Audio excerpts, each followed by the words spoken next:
নমস্কার বন্ধুরা, welcome to ইউনিকন। তো গাইস, এই ভিডিওতে আমরা কথা বলবো কলকাতা নাইট রাইডার্স বনাম সানরাইজার্স হায়দ্রাবাদ সেই ম্যাচটার ডিটেল ম্যাচ রিভিউ আমরা এই ভিডিওতে করব। ম্যাচের পর একটা ম্যাচ রিয়াকশন ভিডিও দিয়েছিলাম ভাই, ওটা জাস্ট রিয়াকশন ছিল, এটা ডাইরেক্ট মানে পুরো রিভিউ যেটা হয় ম্যাচে সেটা। তো চলো, যদি ম্যাচ রিভিউ নিয়ে কথা বলা যায় তো লাস্ট অব্দি একটা হার্ট অ্যাটাক দেওয়ার মতো ম্যাচ হলো, ভীষণ উত্তেজনাপূর্ণ একটা ম্যাচ হলো, পয়সা উসুল ম্যাচ। আর ভাই লাস্ট অব্দি হর্ষিত রানা সে তো ম্যাচের হিরো হয়ে থাকবে। মানে কি বলবো, কোন জায়গা দিয়ে শুরু করবো? যদি শুরুটা করা যায় শুরু থেকে কলকাতা নাইট রাইডার্স এর টিম নিয়ে, তো আমাদের টিম নিয়ে যেরকম এক্সপেকটেশন ছিল, যেরকম প্লেইং 11 আমরা এক্সপেক্ট করেছিলাম, সেম টু সেম প্লেইং 11 ছিল। তবে যেটা চেঞ্জ হয়ে গেছিল সেটা হচ্ছে ওপেনিং এ কখনোই সুনীল নারায়ণকে এক্সপেক্ট আমি পার্সোনালি করছিলাম না। তার কারণ সুনীল নারায়ণ ব্যাট হাতে সেই ফর্মে নেই, বাট গৌতম গম্ভীর যে ফিরেছে, গৌতম গম্ভীরের যে কিছু ইনপুট থাকবে, কিছু এই টাইপের ডিসিশন থাকবে, সেটা কিন্তু ফিল্ডে দেখা গিয়েছে, যার মধ্যে প্রথমেই ছিল এটা সুনীল নারায়ণকে ওপেন করতে পাঠানো। এবার সুনীল নারায়ণ সেই খেলার দেখাতে পারে না এখন, মানে গোটা যারা ওয়ার্ল্ড লিগ ফলো করে তারা দেখো যে খুব কমই তার ব্যাট চলে।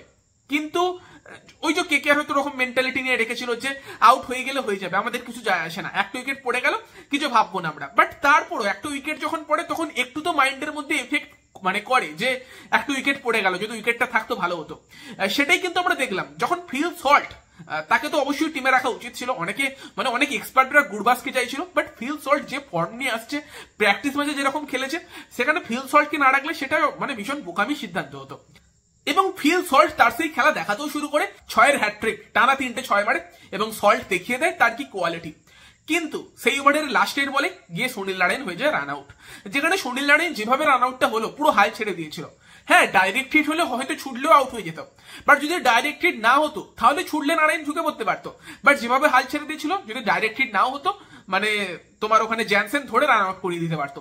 ওখানে অ্যাটিটিউড খারাপ লাগলো, আর একটা উইকেট পড়ে গেলে যতই কেউ ভাবুক যে মাইন্ডে নেবো না, বাট তারপর একটা এফেক্ট পড়ে, সেটা সল্টের খেলায় তারপর থেকে আমরা দেখতে পেলাম। মানে সল্টের সেই যে যেই আন্দাজে খেলাটা শুরু করেছিল সেটা কিছুটা হারালো, এবং তারপর কিন্তু কেকেআর একের পর এক উইকেট হারাতে থাকলো। ভেঙ্কটেশ আয়ার মারতে গিয়ে আউট হয়ে গেল একটা 4 মারার পর। শ্রেয়াস আয়ার বাজে শট খেলে আউট হলো। অবশ্যই কামিন্সের ক্যাচ ভালো ছিল, বাট শটটাও দরকার ছিল না ওরকম একটা তুলে খেলার মতো শট, রিস্কি শট, যখন একটা উইকেট সেই ওভারেই পড়েছে। নীতিশ রানা রিভার্স সুইং মারতে গিয়ে আউট হয়ে গেল। মানে কলকাতা নাইট রাইডার্স কিন্তু উইকেট গুলো ছুড়ে দিয়ে এসেছে।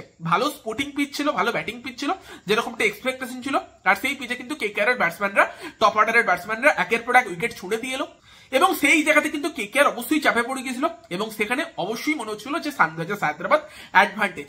পেছনে যতই রিঙ্কু রাসেল থাক, তারপরে যখন ওরকম পরপর উইকেট পড়ে চাপ তো লাগে।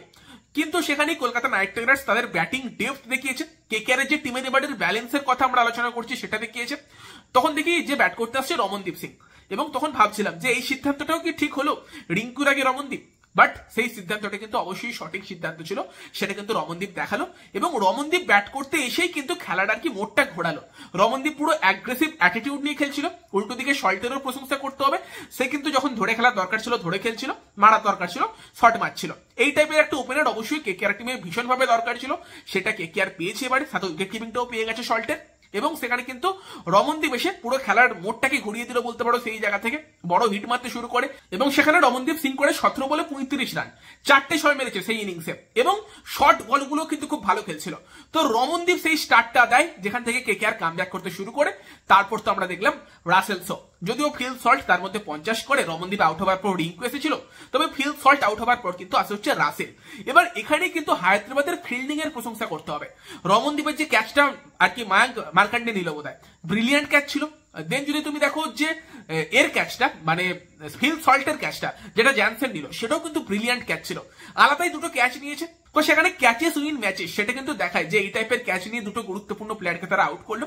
এবং লাস্টে গিয়ে সুয়াশের ক্যাচটাও কিন্তু দেখায় ক্যাচেস উইন ম্যাচেস। যদিও ভরুনের মিস বা কেকেআর এর তরফ থেকে অনেকগুলো ক্যাচ মিসও আমরা দেখেছি, সেই নিয়ে কথা বলছি। বাট সেই জায়গাতে কিন্তু মানে ফিল সল্ট আউট হওয়ার পর আসে হচ্ছে রাসেল এবং রিঙ্কু। তো রাসেলও যে ভালো ফর্ম নিয়ে আসছে সেটা আমরা আলোচনা করছিলাম। তো সেখানে কিন্তু রাসেল পাওয়ার আমরা দেখতে শুরু করলাম। রাসেল অ্যাকচুয়ালি ব্যাট করতে আসার পরই না একটা বাউন্সার মেরেছিল, বোধহয় প্যাট কামিন্স মেরেছিল, হেলমেটে লাগে, এবং ওই বাউন্সারটা রাসেলকে জাগিয়ে দিয়েছিল।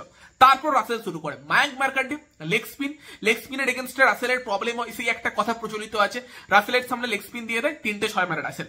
যদিও ওই ওভারে লাস্ট বলে একদম ক্যাচ একটা উঠে গেছিল, একটুর জন্য ক্যাচটা ধরতে পারেনি মার্করাম, বাট তারপর থেকে রাসেল আর ঘুরে তাকায়নি, মেরেই গেছে 25 বলে 64 রান। ভুবনেশ্বর কুমার প্রথম 2 ওভারে বোধহয় দিয়েছিল 7 রান, সেখানে লাস্ট 2 ওভারে দিয়েছে 44 রান।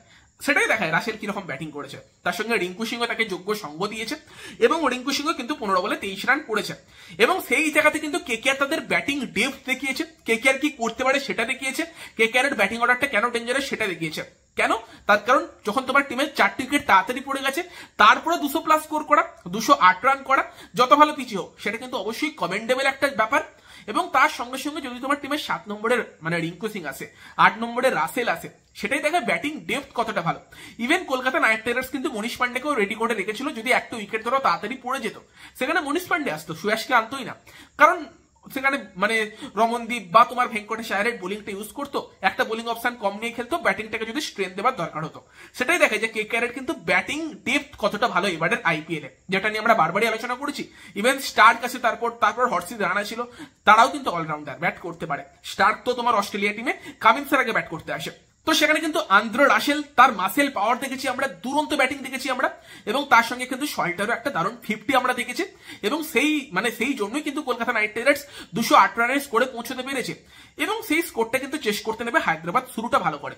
মিচেল স্টার্ক শুরুর দিকে বলবো না খারাপ বোলিং করেছে, একটা ওয়াইড 5 রান দিয়ে, তাই ওয়াইড হয়ে 4 হয়ে সেটা একটা কি ছিল। এবং তারপর কিন্তু সেকেন্ড ওভারে মানে স্টার্কের সেকেন্ড ওভারে ক্যাচও কিন্তু উঠে গেছিল অভিষেক শর্মা, যেই ক্যাচটা নীতিশ রানার হাতে যাচ্ছিল, বাট সল্ট ক্যাচটা ধরতে গিয়ে ক্যাচটা কিন্তু মিস হয়। এবং তারপর কিন্তু অভিষেক শর্মা একটু মারে, মায়াঙ্ক আগরওয়াল একটু মারে, এবং 6 ওভারই আই থিঙ্ক 65 মতো রান কিন্তু হায়দ্রাবাদ বোধহয় করে দিয়েছিল। এবং সেখানে সুনীল নারাইন এই ম্যাচের হচ্ছে সব থেকে সাইলেন্ট হিরো, যাকে নিয়ে হয়তো সব থেকে কম কথা হবে, বাট সুনীল নারাইন যে কাজটা করেছে না, আলাদাই কাজ করে গেছে। 4 ওভারে 19 রানে একটা উইকেট নিয়ে গেছে। যেই ম্যাচে একটা টিম 208 রান করেছে আর একটা টিম অলমোস্ট সেই স্কোরটা চেস করে দিয়েছিল, সেই ম্যাচে 4টে ওভার বল করছে, 19 রান দিচ্ছে মাত্র, একটাও বাউন্ডারি খাচ্ছে না। এটা ভাই ম্যাচ উইনিং পারফরমেন্স, এটা নিয়ে হয়তো কথা হবে না, বাট এটাও ম্যাচ উইনিং পারফরমেন্স। এবং সেখানে কিন্তু মানে সুনীল নারাইন তার প্রশংসা তো করতেই হবে। রাহুল ত্রিপাঠীকে অ্যাকচুয়ালি সে 3 বার আউট করেছে। প্রথমবার বরুণ চক্রবর্তী ক্যাচ ফেলে দেয়, দ্বিতীয়বার এলবিডব্লিউ হয়, সেই সময় অ্যাপিল করে না। অ্যাকচুয়ালি অন্য প্লেয়াররা কেন অ্যাপিল করে না এই নিয়ে দেখলাম কমেন্টেটররা প্রশ্ন করছে, বাট সেখানে সুনীল নারাইনই বোধহয় দেখাচ্ছিল যে ব্যাট লেগেছে, সেই জন্যই কেউ অ্যাপিল করে না। বাট ওটাও কিন্তু ব্যাট বোধহয় লাগেনি এবং 3টে স্টাম্পে লাগছিল, ওটাও এলবিডব্লিউ হতে পারতো। বাট লাস্টে গিয়ে মানে রাহুল ত্রিপাঠীর উইকেটটা সুনীল নারাইন নিয়েই যায়। এবং প্রথমে কিন্তু ফার্স্ট উইকেটটা নিয়ে নিয়েছিল হয়েছে তোমার হর্ষিত রানা, আউট করেছিল মায়াঙ্ক আগরওয়ালকে। সেখানে কিন্তু শর্ট বলে উইকেটটা নেয়, এবং দেন সেকেন্ড উইকেট নেয় হচ্ছে আন্দ্রে রাসেল, অভিষেক শর্মাকে শর্ট বলে আউট করে। অ্যাকচুয়ালি মায়াঙ্ককে আউট করে এরকম একটা ফ্লাইং কিস দিল পুরো সামনে গিয়ে হর্ষিত রানা। দেখো, যেটা একটা ফাস্ট বোলার তার তো অ্যাগ্রেশন লাগবেই, ফাস্ট বোলারটা অ্যাগ্রেশন না দেখালে সেটা ঠিক মানায় না। তো অ্যাগ্রেশন ভালো লাগে আমার পার্সোনালি, অ্যাগ্রেশন যদি কোনো ফাস্ট বোলার দেখে আমি সেটা এনজয় করি। হর্ষিত তার অ্যাগ্রেসিভ মানে অ্যাটিটিউডটা ধরে রাখবে সেটা আশা করবো, বাট একটু বাড়াবাড়ি হয়ে গেছিল এটা, ব্যাটসম্যানের মুখের সামনে গিয়ে ওরকম করার কোনো দরকার ছিল না। আর এই টাইপের জিনিস করলে সেটা দেখতে যেরকম একটু মানে যেরকমই লাগুক, তার পাশাপাশি কিন্তু আইপিএল এর তরফ থেকে তাকে ব্যানও করা হতে পারে বা সাসপেন্ড করা হতে পারে এই টাইপের অ্যাটিটিউডের জন্য। ক্রিকেট যেহেতু জেন্টলসম্যান গেম বলে পরিচিত, দূর থেকে অ্যাগ্রেশন দেখাও, মুখের সামনে গিয়ে করাটা একটু বাড়াবাড়ি লেগেছে।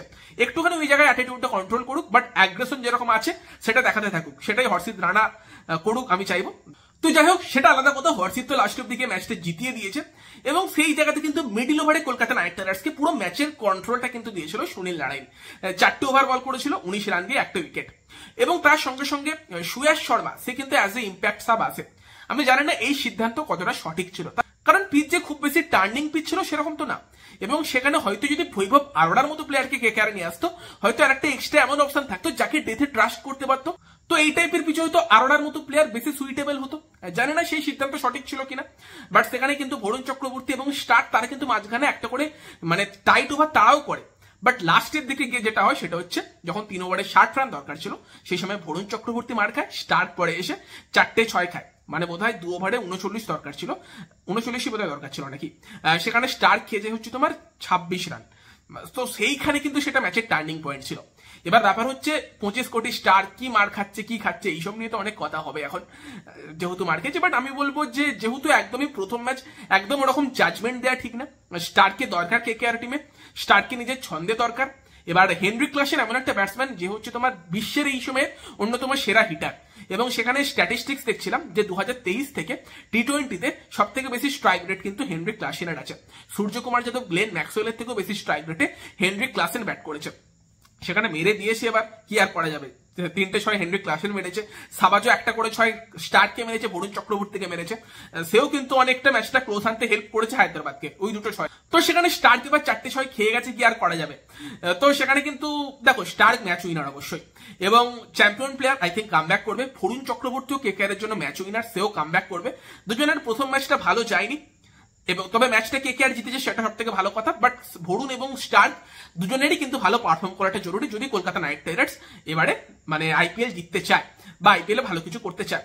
তবে সেখানেই লাস্ট ওভারে দরকার ছিল 13 রান প্রথম বলে, সেখানেও ক্লাসের 6 মেরে দেয়। বাট তারপর আমরা দেখি হর্ষিতের কামব্যাক, সেকেন্ড বলে সিঙ্গেল, তারপর থার্ড বলে শাহবাজকে আউট করে, ফোর্থ বলে আবার সিঙ্গেল, ফিফথ বলে আউট হয়ে যায় হচ্ছে হেনরিক ক্লাসেন। যেটা করার দরকার ছিল ওই পজিশনে ক্লাসেনের সামনে সেই কাজটাই করে, একটু স্লোয়ার বল দেয়, একটু আউটসাইড দ্য অফ স্টাম্প বল দেয়, এবং সেখানে কিন্তু হেনরিক ক্লাসেন মারতে গিয়ে আউট হয়ে যায়। সুয়াসের ক্যাচটা মানে ওই টাইপের ক্যাচ ভাই, যখন ক্যাচটা উঠেছিল আমার কি মনে হচ্ছিল জানো, যে সুয়াস হয়তো ধরতে পারবে না, আর ইডেনের যে আউটফিল্ড বলটা হয়তো পেছন দিকে গিয়ে 4 হয়ে যাবে। বাট সুয়াস দেখলাম কিরকম উড়ে গিয়ে বলটা ধরে নিল, আলাদাই ক্যাচ নিয়েছে সুয়াস শর্মা, এবং সেখানে গিয়ে লাস্ট বলটাও ভালো বল করেছে। প্যাট কামিন্স ব্যাটস তো চালিয়েছিল বাট ব্যাটে বল লাগেনি, এবং সেখানে গিয়ে হর্ষিত রানা সে ম্যাচের হিরো হয়ে থাকবে। তার পাশাপাশি আন্দ্রে রাসেল ম্যাচের ম্যান অফ দ্য ম্যাচ হয়েছে, 2টো উইকেট নিয়েছে বল হাতে, ব্যাট হাতে ওরকম একটা ইনিংস। তো সেখানে রাসেলও তো ম্যাচের অন্যতম হিরো হয়ে থাকবে, এবং তার সঙ্গে সঙ্গে ডেফিনেটলি সুনীল নারায়ণ, তার কথা ভুলে গেলে চলবে না। সে যেরকম বোলিং করেছে, রমনদীপ সিং তার কথা ভুলে গেলে চলবে না। সেও যেভাবে কেকেআরকে ব্যাট হাতে ম্যাচটা ফিরিয়েছিল, মানে ম্যাচটা শুরুটা হয়েছিল হায়দ্রাবাদ এগিয়ে, তারপর ম্যাচটার পুরো পাল্লা ঝুঁকে যায় কেকেআর এর দিকে। লাস্ট ওভারে গিয়ে যখন 5 বলে 7 দরকার, তখন কি এক্সপেক্ট করছিল কেকেআর আবার সেখান থেকে জিততে পারে, বাট সেখান থেকে কেকেআর জেতে। হর্ষিত রানা প্রশংসা অবশ্যই আরো একবার করতেই হবে তার, এবং তার সঙ্গে সঙ্গে আলাদাই একটা ম্যাচ দেখলাম, আলাদাই ম্যাচ দেখেছি। তো তোমাদের এই ম্যাচ নিয়ে কি বক্তব্য কমেন্টে জানিও। ভিডিওটা ভালো লাগলে ভিডিওটাকে লাইক করে দিও, শেয়ার করে দিও। আমাদের চ্যানেলে প্রথমবার এলে আমাদের চ্যানেলটিকে সাবস্ক্রাইব করে তার পাশের বেল আইকনটাকে অন করে দিও। তো চলো গাইস, এই ভিডিওতে এই পর্যন্তই, বাই বাই।